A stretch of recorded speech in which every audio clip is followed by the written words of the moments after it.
How you doing, guys? Just making a video on the 5 most impactful financial books that I've read that have changed my decision making, mindset and stuff like that now, how they're impacting the decisions I'm making for my future, and how they're going to impact my long-term future and impact my family overall. Firstly, I just want to say reading is not needed for success, and you do not need to read to achieve great financial success. The reason I found it so useful for me is because I don't come from a background where I have parents, grandparents that have businesses, have lots of real estate, have money. I come from a working class background. I've never grown up around any amount of wealth or money or riches or anything. So for me, this is kind of the place I had to find it, and that's why it was so impactful for me. For you, it might be in the same situation as me where you need to use books, or you've grown up around it and you already have some understanding. But yeah, it is not needed for success, but it does help.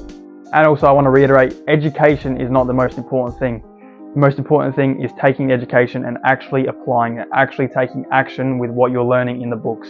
If you're just reading and doing nothing with it, it is useless. You may as well not read at all. If you're reading, taking action, you will see results. Now, for our first book, it is a financial classic. I think everyone who's into financial literacy, self-development and stuff like that, this is generally where everyone starts. The book is Rich Dad Poor Dad by Robert Kiyosaki.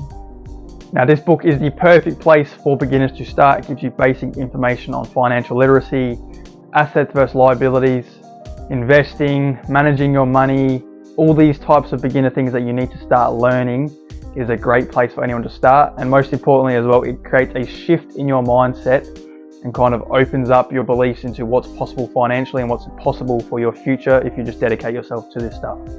Not only does it shift your mindset as well, but it generally shifts your behaviors. You start taking the information and applying it, and your behaviors, your spending, your work ethic and stuff like that will improve as a result of reading this book. Now, our second book is The Millionaire Next Door. The Millionaire Next Door is actually a book that is based off of a study done in America where they have information on real millionaires, people living paycheck to paycheck, all these people in America, and it actually reveals who is wealthy, who's living paycheck to paycheck, who's struggling and stuff like that. Now, what they found were the people that were living in the flashy houses, driving faster cars, nicer cars, more expensive cars. These people here are actually not rich. All these people here have is more debt, more bad debt. These people have higher repayments every week for their mortgage, they have higher repayments for their cars. They got to impress their friends a couple of times and their family a couple of times by showing off the big house and the nice cars. In actual fact, they are not successful financially, they just look at materialistically. So generally what it means is the people who are actually better off financially are the people who are living below their means. So what we can do with that information is actually realize the importance of what it is to live below your means, especially when you do not have a business or investments and stuff giving you a high income. So if you're just working a job, there is so much importance in living below your means and not getting caught up in society's battles where they're trying to win the materialistic game. If you just live below your means and use that money to invest in yourself, you're going to be better off in the long run and actually achieve financial freedom. Also, it does say in the book that majority of millionaires are self-made. People have this thing where they believe millionaires got lucky, they got inherited the money, their parents gave it to them and stuff like that. Yes, in some cases that is true, but most cases, above 80%, people are self-made millionaires. So what does this mean? That means there is a formula to success financially. People didn't just wake up a millionaire one day on accident. They built it over years, following a strategic plan, and over years it compounded, and then they were millionaires. With this book as well, if you do follow word for word exactly what it says on how to build wealth over time, it does pretty much guarantee your success financially, but it does it very slow. So if you want to be a millionaire when you're 60 or 50 and you want to enjoy retirement once you're that old, by all means you can do that. It does give you information on how to do it, but if you want to enjoy your life when you're younger and become financially well off younger, then the following books are for you. Now, the third book is 30 Properties by 30 by Eddie Deline. He's based in Sydney, Australia. Now, this book actually is very similar to the Rich Dad Poor Dad book in terms of teaching financial literacy, but it actually provides a formula in the book to build wealth through real estate investing. As the book is similar to Rich Dad Poor Dad, this one does go a bit more in depth. It gives you practical examples, visuals, graphs and stuff on how it is actually applied to real personal finance and stuff like that. So yeah, it goes a bit more in depth on the personal finance and financial literacy side of things, while also teaching you how to build your wealth. Also, this does get a little bit more technical in terms of it gets into the tax loophole side of things. all the tax benefits of investing in real estate and stuff like that. Now, the fourth book is also by Robert Kiyosaki. It is Cash Flow Quadrant. What this book highlights is it really gives you the understanding of where people are actually making their money. So we have 4 quadrants. There's the employee quadrant in the top left. The bottom left is self-employed. Top right is business owner, and bottom right is an investor. Now, what the book goes into is the fact that school system and university and stuff like that all teaches you to be in the left side of the quadrant, an employee or a self-employed person.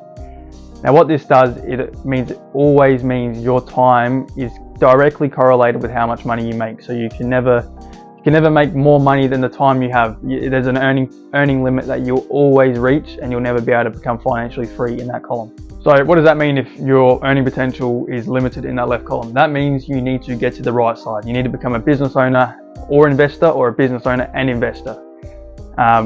If you become those things there, that's when you can start leveraging people, you can start leveraging systems, start leveraging money, and your time is not directly correlated to how much money you make.